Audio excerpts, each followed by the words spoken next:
weekend, 13 people reported sighting an unidentified flying object hovering over French's Forest in Sydney.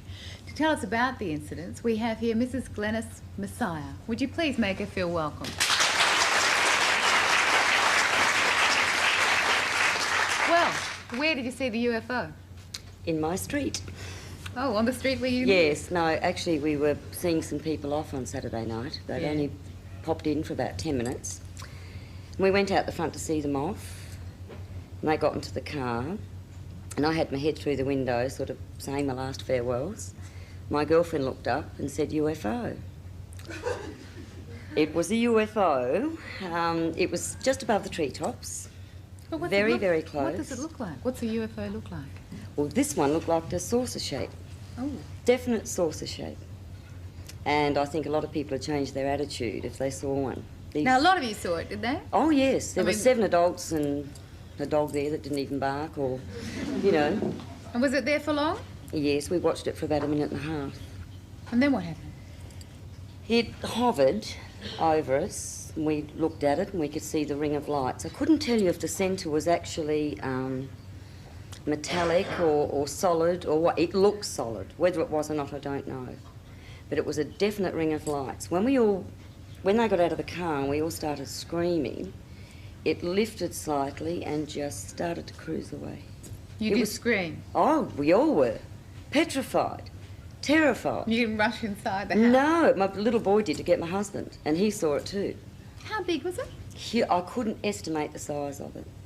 But it went between the 2 houses across the road, and it would have covered the half of the roof of the house. I think someone's coming. There's a knocking in the studio. They've come to get us. Actually, Ita, the reason I reported it was because there must have been other people that saw this thing. Who did you report it to? I mean, who does one report a UFO to? The first person I thought of was the Richmond Air Force Base. So I phoned them up, and he didn't laugh at me. They just send you out forms, and you fill them in, and it's all supposed to be very highly confidential. You filled in a form? I got it today, yes. Yeah, I got it today. I haven't filled it in yet.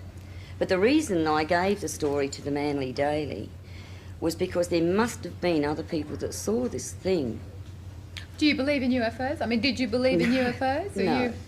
I read a book on them many years ago, but I'm not one for science fiction anyway. Yeah, now did anybody, apart from the people in your street, do you know if anybody else around saw it or Well, there was a boy walking down the street. Now, today, just 30 minutes before I left for the show, a woman phoned me from Narrabeen, and she and her sister watched it for 4 minutes, and she lives at Narrabeen.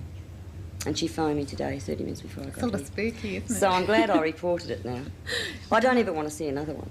But you believe in them now, obviously. Well, there's something, yeah. I saw, yeah. Now, did you think they were, beings from outer space, or...? Well, I think it was far too sophisticated for anything that we could come up with, honestly. I don't believe it was Americans or Russians or... I don't. I've never seen anything like it before in my life. I don't think I ever want to again. No, well, look, there you are. In a way, I'm sorry I saw it, but I did. Glenys Messiah and the UFO that hovered over French's Forest last weekend.